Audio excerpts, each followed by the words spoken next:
Welcome back to the Connect Show, Twin Cities. Alexa Score. She is a TV host, a speaker, a professional wakeboarder, and a cancer survivor. She has been fearless in so many ways, so many different ways, not to mention she lights up the screen. We are so excited to talk to her about her journey. Welcome, Alexa, to the Connect Show. Hi, ladies. Thank you so much for having me. I've been watching you guys do your thing, and there's so much good energy in this group. It's very fun. Hey, Alexa. So Hey. nice to see you here on here. So as we all know, your bio has everything from wakeboarding to hosting your show on the Vikings, projects with ESPN and the Travel Channel. One of my very own, though, from the Spicer. I was a few years behind you. I always looked up to you in gymnastics and wakeboarding. I remember watching you at the ski shows all the way at the top of the tier. It's so fun. I'm not kidding you. There was like, you should tell them how many men are on the bottom and women, and then you're just the one at the very top. I always remembered seeing that.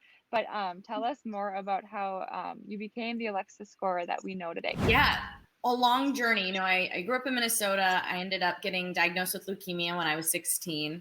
And after going through a hard battle with that, but still being treated, I decided to move to Orlando, Florida, and pursue my dream of becoming a professional wakeboarder. And after a really kind of crazy journey with that, I actually ended up meeting that goal on my 21st birthday. I competed in my first contest and was able to travel the world and partner with some amazing brands in wakeboard all over the world, competing, shooting videos, and just really getting to explore and learn about myself through that time. Well, like you just mentioned, being diagnosed with cancer and being a survivor, which is amazing. Please tell us, what was happening that made you know something was off or something wasn't right with your body? Yeah, I 16, and I specifically remember towards the end of summer and when school got started, I was having extreme pain in my bones. And for people who have never experienced bone pain, that sounds really strange. And so I was kind of a tough girl, didn't really like to express my emotions or let people know when I was not feeling well. So it lasted for a long time before, people actually started noticing me. I wasn't being myself in gymnastics practice. My coaches were like, hey, something's not right. My friends noticed that I was distant. My teachers had actually mentioned something to me, and I had said I'm having bone pain, and people just didn't really understand what that meant. And I don't blame them, but a lot of times it was like, it's gymnastics. It's tough on your body. You're probably just sore, or it's tennis. And I just knew. It's really amazing. I remember sitting in science class next to my best friend, Renee, and Allie was somewhere else in the high school. But I was sitting in science class and just looking at my best friend and going, something's not right. Like I remember saying, my bones feel like they're sick. And although, no one else really understood, in my gut, I knew something wasn't right. So it's really, really interesting to know how in tune we actually can be with our bodies if we listen.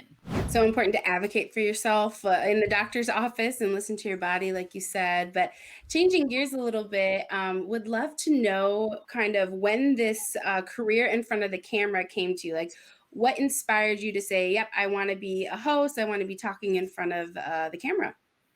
Yeah, well, like Allie mentioned, we were in gymnastics together. I was also on a water ski show team. So I kind of grew up always performing. Like I loved to perform. That's kind of how I expressed myself, was through that performance. But through my wakeboarding career, I had a number of TV opportunities kind of fall into my lap. I wasn't pursuing them, but I did a MTV show called Wake Brothers. That was 12 episode series. I did, some stuff for Travel Channel. I'd done a couple of TV commercials.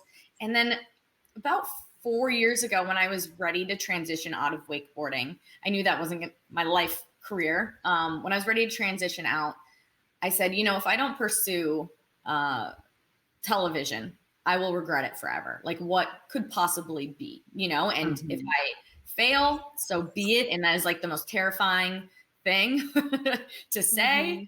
But once you accept that, you're going to get a ton of no's, but all that matters is that you get one yes or two yes.